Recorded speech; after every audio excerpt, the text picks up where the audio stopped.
Senator Joni Ernst of Iowa. I think I'll call her Colonel Ernst, retired Iowa National Guard Army Reserve this morning because we begin. Good morning, Senator. Welcome back. Good to talk to you.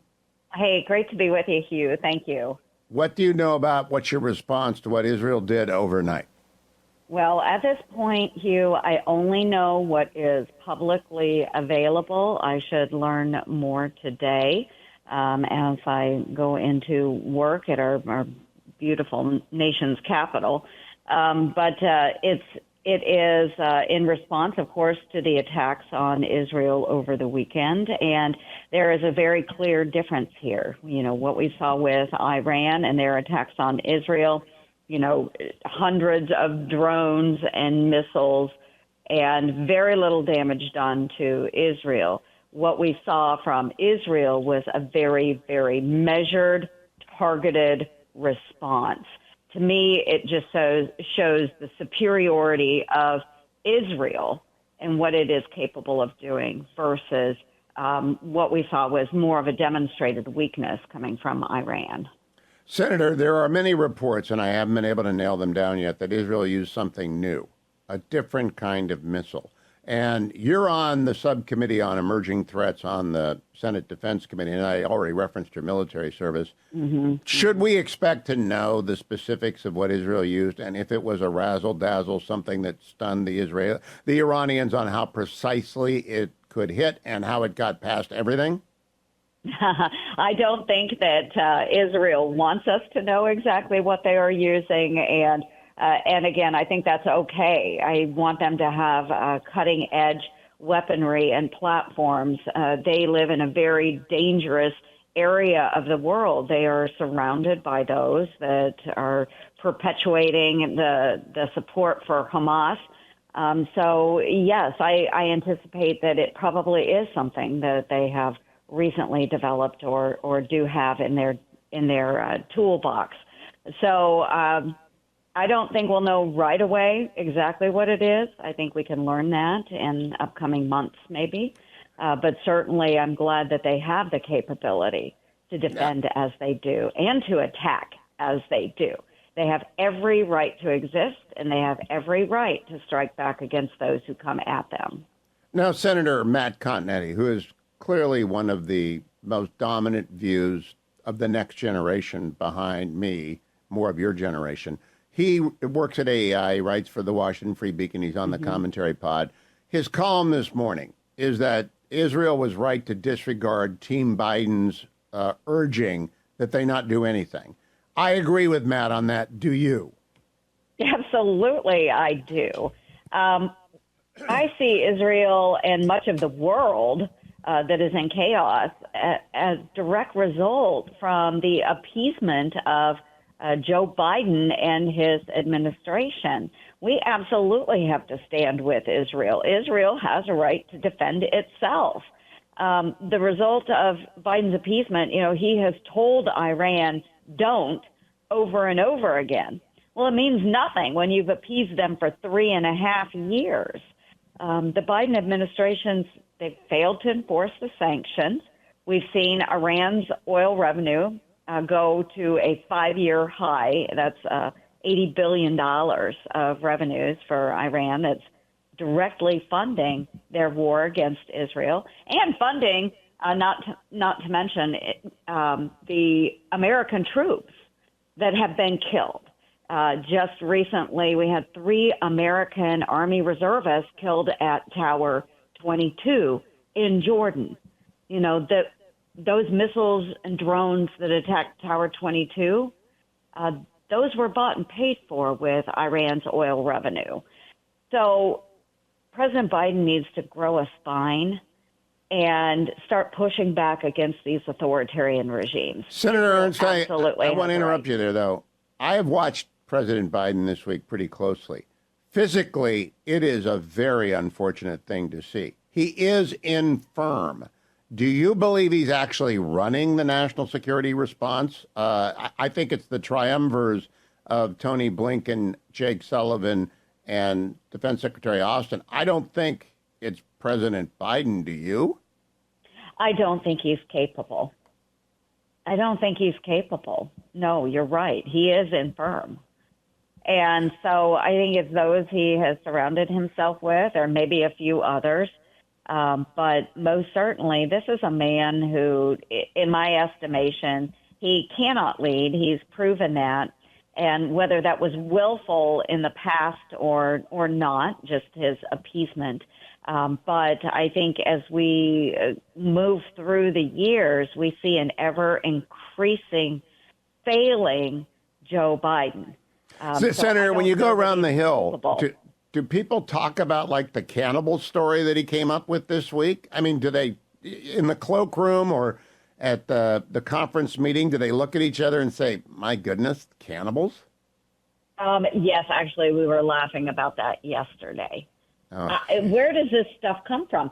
And I'll point out one that I think is absolutely horrible.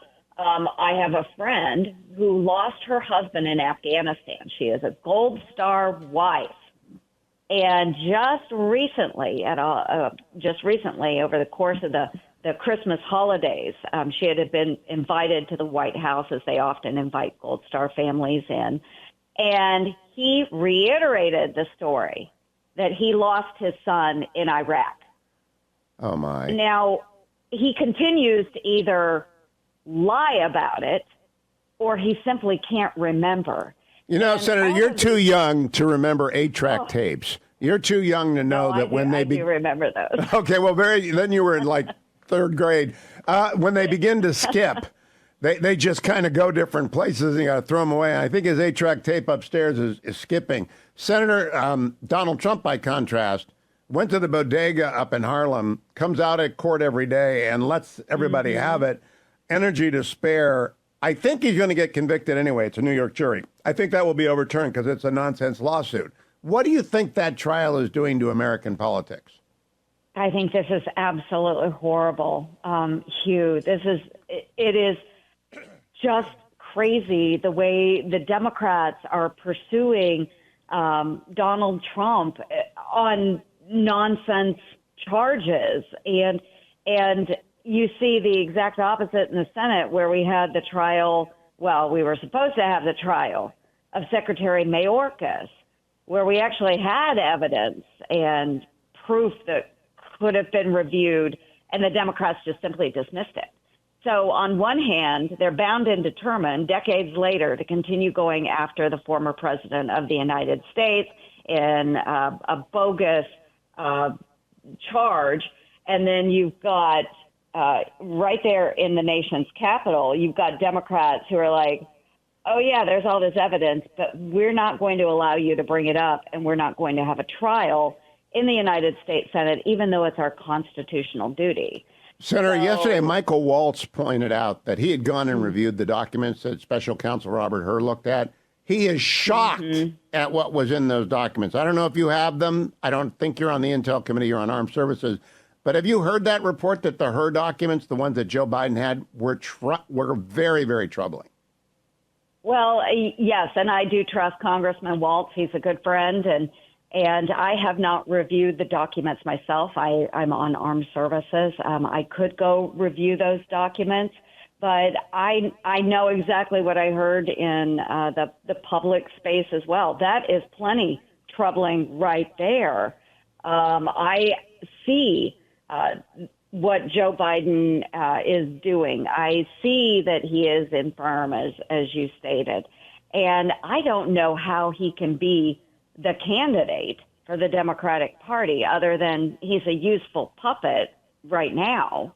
I think you're right. Let me ask you about Wisconsin. The new Fox polls came out, and you're next door to Wisconsin. You must know Wisconsin pretty well. Oh, yeah. It's tied.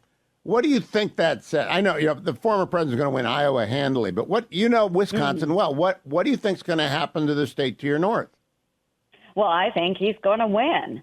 Trump. I think he's got momentum on his side. He's leading in a number of really important swing states by anywhere from 2 to 8 percentage points. And if you just look across the country, and I think Wisconsin is probably a pretty good barometer, Americans they're just sick of suffering under Joe Biden's policies. So just as we talked a minute ago, he's such a a disaster on the foreign stage, on the world stage, but right here domestically, he has failed the American people. So I think Wisconsin goes the way of Donald Trump. I think a lot of these polls, I think they're actually pretty conservative in their numbers because Trump, as you know, will have a lot of voters that don't participate in polls or may not answer truthfully in polls. So I think there is a lot more support for Donald Trump out there than what you're actually going to see in the papers, on the TV, and here on the radio. Now, 2 weeks ago, the former president told me Israel needed to finish the job and they needed a victory. That means going into Rafah. Do you support, despite what Joe Biden has said and Jake Sullivan has allegedly said, do you think Israel ought to go into Rafah and finish the job with Hamas? I am going to support Israel, whatever they decide to do, Hugh, because that should be my role. Sitting in the United States Senate with a good friend and ally in Israel. It is not up to America to tell Israel how to do their job and defend their country and wipe out Hamas. But you just came back from Ukraine as well. Are you in favor of the aid package that looks like it's going to get out of the House this weekend? I am. I am in favor of moving forward on a supplemental package. I do caveat it. We'll see what comes over. But my mantra for U.S. foreign aid has always been weapons, not welfare. So whether it's Israel with the right to defend herself, whether it is Ukraine, getting the weapons to pound the bloody hell out of the Russians, whatever that is, we can provide the weapons. We are the arsenal of democracy. And I know a lot of those lefties, they hate it. They hate it. But we can provide the weapons and the munitions in order to at least give these countries a fighting chance to push back on these authoritarian regimes. You just came back from a Codell to Ukraine. And when I was talking with your staff setting up the interview, we didn't know Israel would attack overnight. We didn't know the Wisconsin polling would come out. What did you see? What did you do? What do you think the United States should do? Well, first, I'll start with that last question. I do think that we need to supply Ukraine with the munitions that they need. We need to provide them the weaponry they need to push the Russians back. So right now they lack on air defense munitions, interceptors. We know that they would like to have fighter jets for air superiority, which would allow them to get the Russians back even further, perhaps back into Russia. There's a lot that we should be doing there. But as I traveled across the country of Ukraine, it was a bipartisan delegation that traveled. We went to Kyiv, of course. We went up to the northern region, up closer to Belarus and Russia, and visited a number of villages up there where the Russians had committed war crimes, atrocities, killing women, children, raping women, taking elderly hostage, putting an entire village in the basement of a schoolhouse for a month where they had to stack up dead bodies in the corner because there was no room for them to move around the basement. It was suffocating down there. We heard all of these stories as we moved across the country and talked to the local population. In Odessa, we were able to visit the port. Oddly enough, later that night, the Odessa port was struck by the Russians. This is Ukraine's one way of moving grain and goods out of their country. Believe me, folks, Ukraine is desperately trying to support itself. If anything, we should be able to provide them the means to support themselves. They are providing fighters to the front lines. They're not asking for American troops on the ground, which I think is a benefit for the United States. If Russia does take Ukraine, I guarantee they're going to be knocking on our NATO friends and allies' doors, and then we will have Americans involved. So my last question, Senator.